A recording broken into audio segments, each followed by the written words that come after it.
Welcome everybody to this talk on the Earth's Great Change. This is Chandra Easton speaking to you about the changes that are overtaking the Earth as we enter more deeply into the second decade of the 21st century. We're entering into what's known as the Great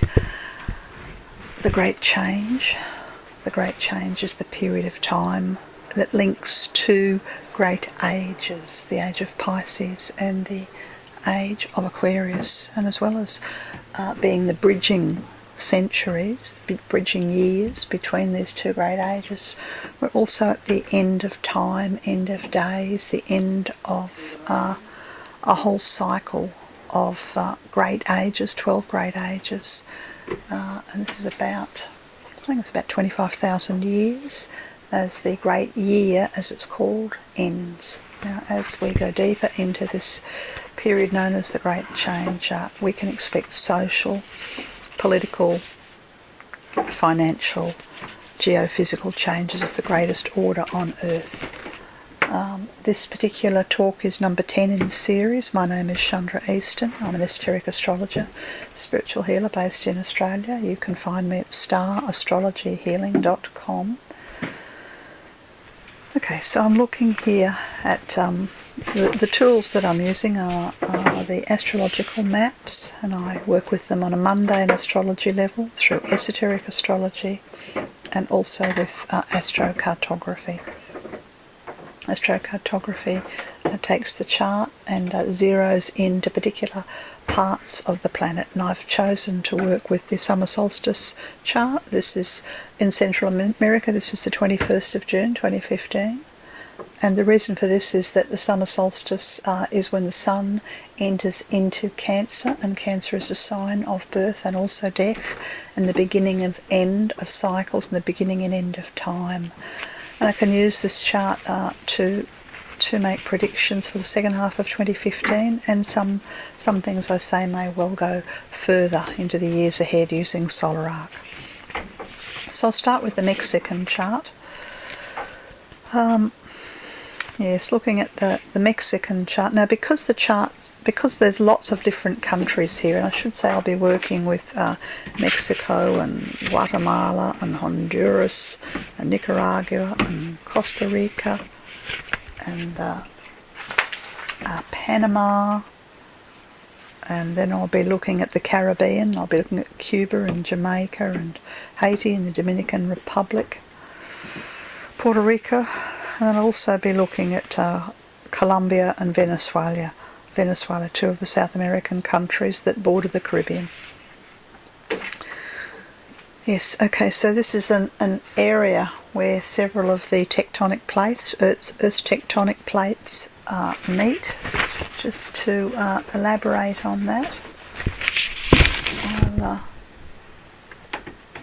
discuss that if I can find the picture. Here it is. So in this area of the world we have the North American plate that Mexico is situated upon the North American plate, and then we have the Caribbean plate that holds Guatemala and Costa Rica and the Dominican Republic and Panama.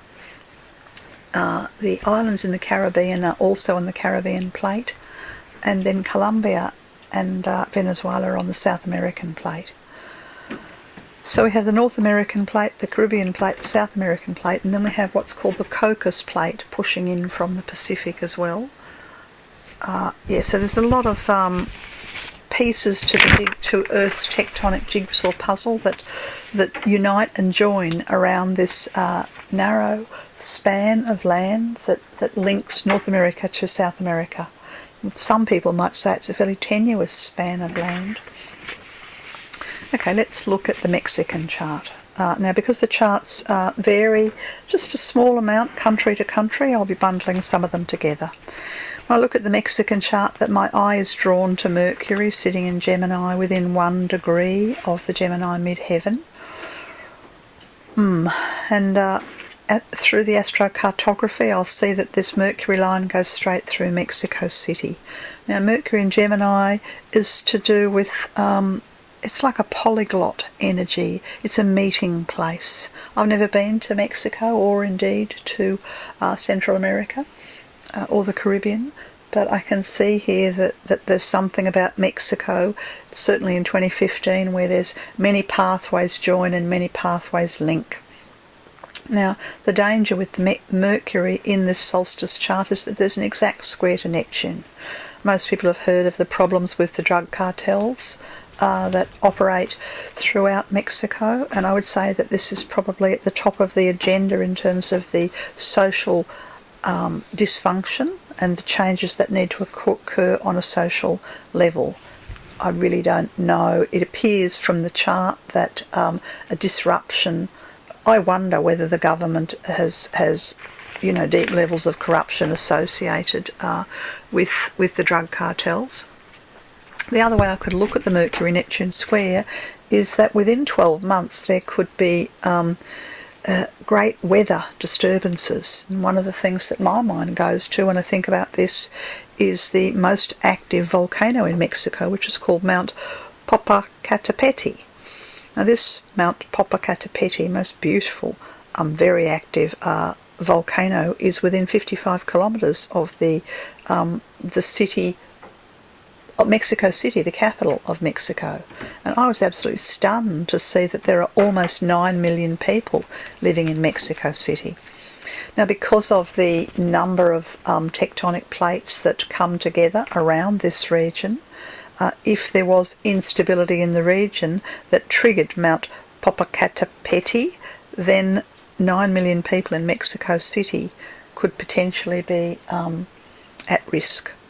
Now, when I look to this chart, I don't see the volcanic activity as primarily focusing upon Mexico City. What I do see is smog, and it could be that it's ash cloud. It could be that there's general Central American volcanic activity that impacts the weather systems of all of these little countries, Mexico, Guatemala, all of the countries. So really, that's all I'll say about Mexico, is that I'm concerned about the breakdown in infrastructure in the event that there's volcanic activity in the region. I'm concerned for the almost 9 million people living there, and I'd say that the biggest social issue is the drug cartels, and the greatest danger is environmental hazard, not being able to breathe. It's as simple as that. Mercury square Neptune sitting in such a prominent position. Either the corruption's overtaken the country or the volcanic ash has overtaken the country to the point that there's infrastructure breakdown. Okay, so I'm going to move now to Guatemala. Now, Guatemala's just south. I have a map here somewhere. Let me see if I can find it. Guatemala's just south of the Mexican border, a fairly small country moving down the isthmus. And Guatemala sits on the Caribbean plate. And one of the things that I discovered by doing a bit of reading about Guatemala is that there's a whole grouping, what they call a volcanic arc. And this volcanic arc, it runs from the Mexican border all the way through Guatemala. And sorry, I've lost the picture I was looking for to describe it to you. 1 second and I'll find it again. There it is.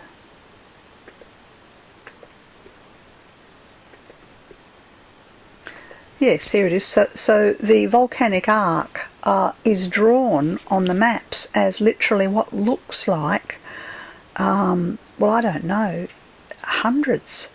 Maybe that's wrong, but there is certainly a large amount of volcanoes from the Mexican border all the way through Guatemala and down to El Salvador in what's termed a volcanic arc.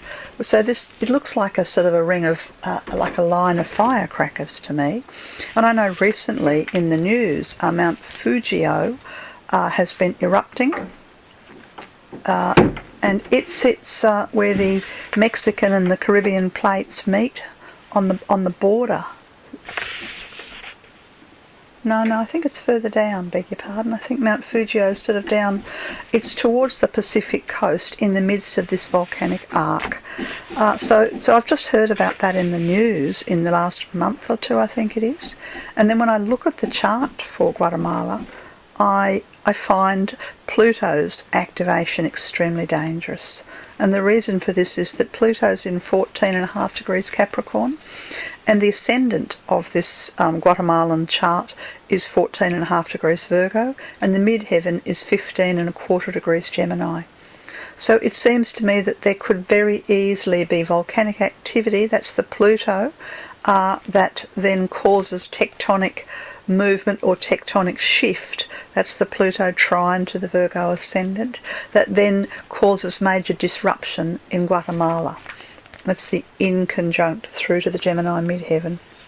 So yes, I'd be very concerned about the volcanic activity in this region, probably more so than in Mexico, I think.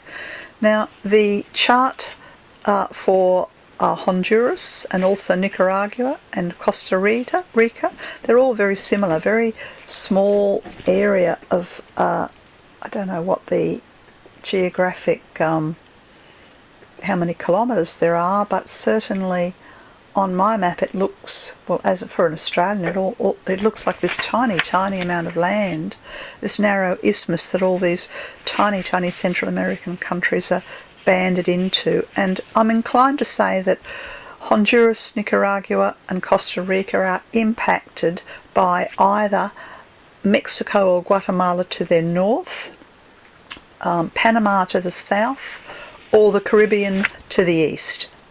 The chart looks as if it's whatever happens in the neighbouring area affects these countries more so than anywhere else. Mind you, in the Costa Rica chart, the Uranus, which governs earthquakes, is very prominent. Uranus makes a 1.5 degree in conjunct to the ascendant, so it's possible that as a result of volcanic activity, let's say in Guatemala, that triggers earthquake activity in Costa Rica. The other thing that concerns me greatly about the Costa Rican chart is Chiron sits within 1.5 degrees of the descendant in Pisces. And the way I read that is that water can overrun this country. Now, there's water on either side of Costa Rica. I mean, it has the Pacific. Let me find the map again. It has the Pacific Ocean.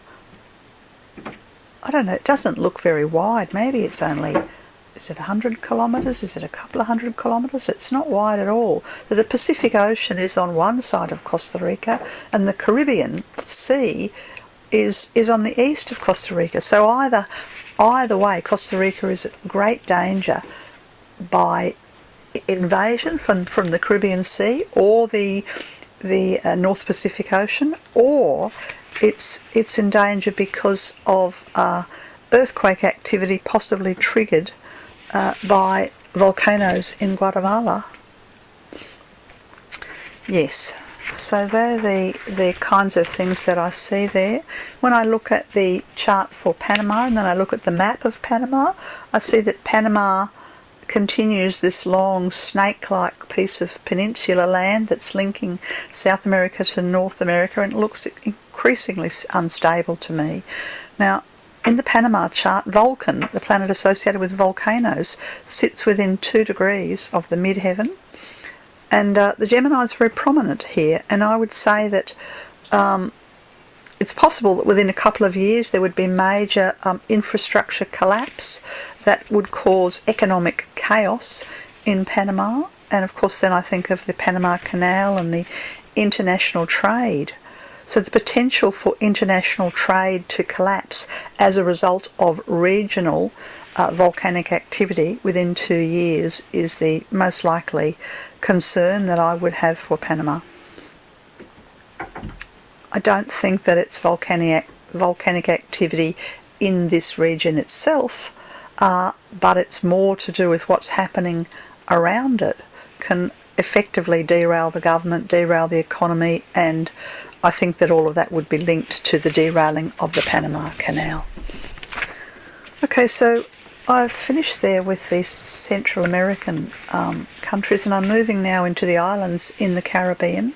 And I'll start with Cuba, which appears to my way of looking to be the largest island, and parts of Cuba are really not that far from Florida, just south of Florida and sort of east of Mexico. And again, the most dangerous thing in the Cuban chart is Chiron within 1¼ degrees of the descendant. So to me this speaks of problems with the water, the Caribbean Sea, or hurricanes, water coming, and this area notoriously has hurricanes coming in from the North Atlantic. Sometimes they barrel through into the Gulf of Mexico, sometimes they turn around and then circle around Cuba and the Caribbean. So increased likelihood of danger through hurricanes and water is, I think, potentially the problem in Cuba as such. I'll continue looking at this region, and I'm looking now at Haiti and the Dominican Republic. And this is a different chart because we're moving further east here, and what I see with Haiti and the Dominican Republic is that no longer are the angles of the chart in the mutable signs, they're now in the cardinal signs.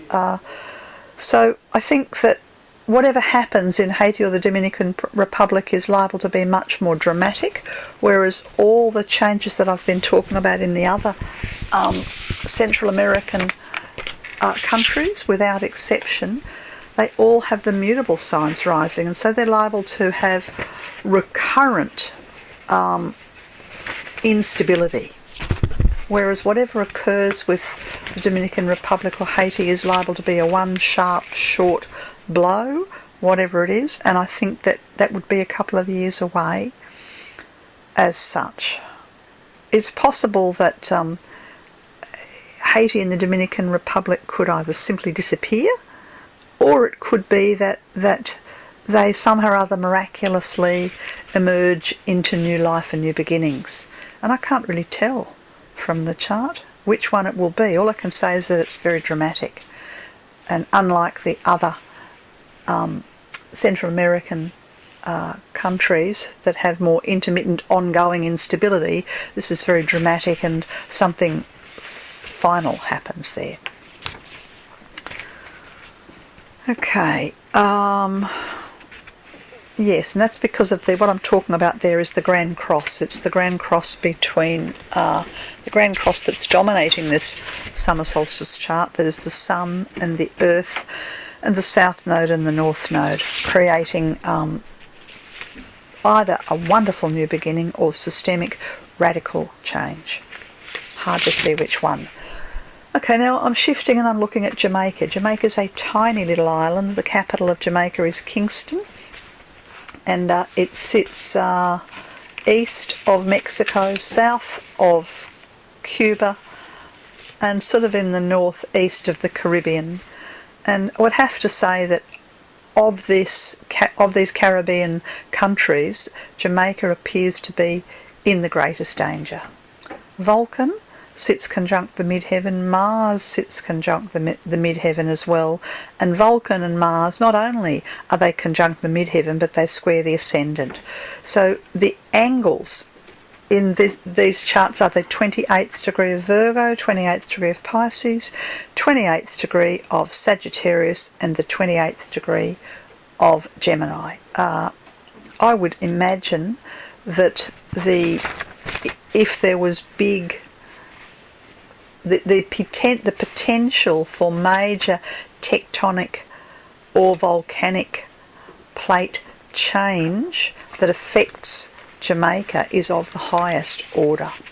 I don't recall how long ago it was that Haiti had a very, very large earthquake that virtually wiped out Haiti. This looks extremely dangerous, this tiny little island of Jamaica and the capital Kingston. It looks like it could be a number of things. It could be severe volcanoes. It could be, well, that's the most likely, that the volcanic activity is very eruptive and extremely destructive in that area, or it could be that tectonic changes in the region completely overtake Jamaica. Okay, I'm shifting my focus now to South America, and I'm looking simply at Colombia and also Venezuela. So I have the Colombian chart coming up now, if I can find it. There it is. Now the Colombian chart, no, that's the Jamaican one, that's not right. I'll just use so the Colombian chart is extremely unusual also in that it has 0 degrees of the cardinal signs sitting on the angles. 0 degree Cancer on the midheaven, the energy of the new birth. 0 degrees Libra on the ascendant, the energy of justice coming into the country. 0 degrees of Capricorn on the IC, the tectonic plate movement. 0 degrees of Aries on the descendant. So the cardinal grand cross is straddled across the major angles of this chart. And when I take the chart and I look at it through the lens of astrocartography, what I notice is that the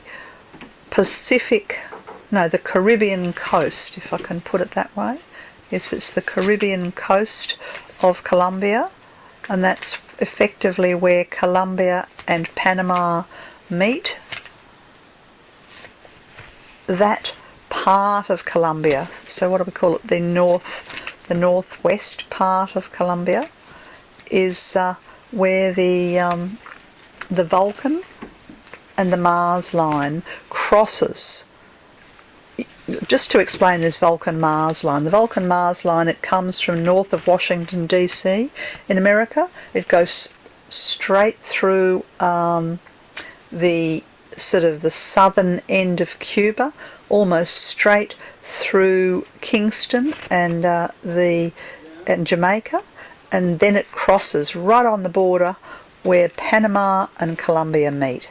And this makes that particular area of Colombia in the northwest extremely dangerous.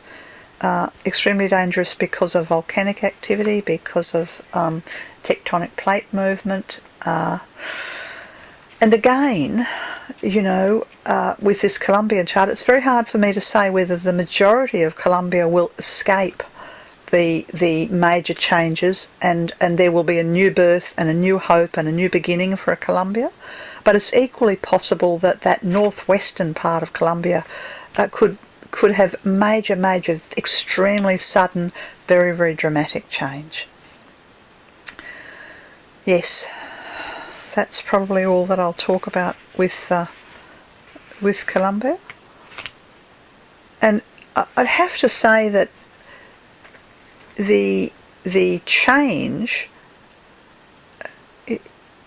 I think there's a potential for wonderful transformation in Colombia, but I'd be extremely surprised if it escapes major volcanic or tectonic activity within 2.5 to 3 years.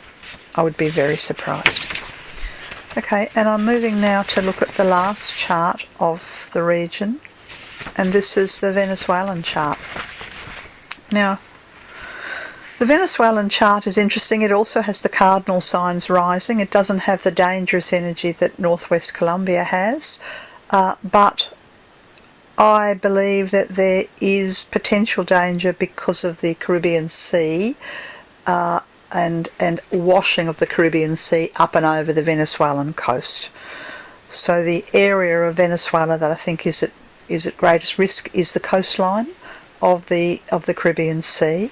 And the capital of Venezuela is Caracas, and in my ignorance I don't know exactly whereabouts Caracas is. I can see it's 10.5 degrees north and 67 degrees west, but I haven't got it marked. I haven't got the town marked here. But what I'm talking about here is the potential for massive loss of life because of the Caribbean Sea invading the coastline of Venezuela. This is the North Node conjunct the ascendant within 2 degrees. And so again, the danger is within a 2-year period. But I'm being inclined to say that the majority of Venezuela, apart from the coastline, is out of the firing line of great change. Yes, that's probably all that I'm going to say about Central America and the Caribbean. To sum it up, there are parts of Central America that are very dangerous, particularly I think the large volcano near Mexico City, the volcanic arc, the what looks like hundreds of volcanoes sort of in Guatemala. The potential for the Panama Canal could be disrupted, and therefore economic collapse as a result of the trade, international trade being disrupted. Parts of the Caribbean, especially Jamaica, look very, very dangerous. Yes, and the northwest part of Colombia on the Panama border, I think will experience major geophysical change, and the Caribbean Sea is what is particularly dangerous for the Venezuelan coast.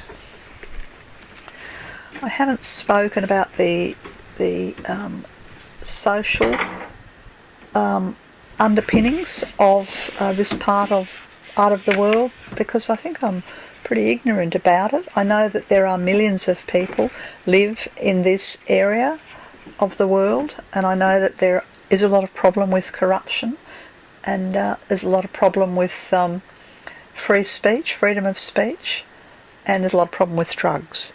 So I'm inclined to say that if these issues of freedom of speech and corruption and drugs are dealt with, then some of the greatest changes, could be averted.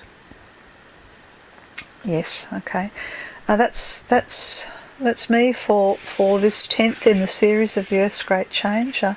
I'm Chandra, and you can connect with me through starastrologyhealing.com if you're interested in personal astrology, understanding what makes you tick, to get insight into relationships and families, to understand the purpose of your life, and to look at the year ahead. Bye for now. Lovely to connect.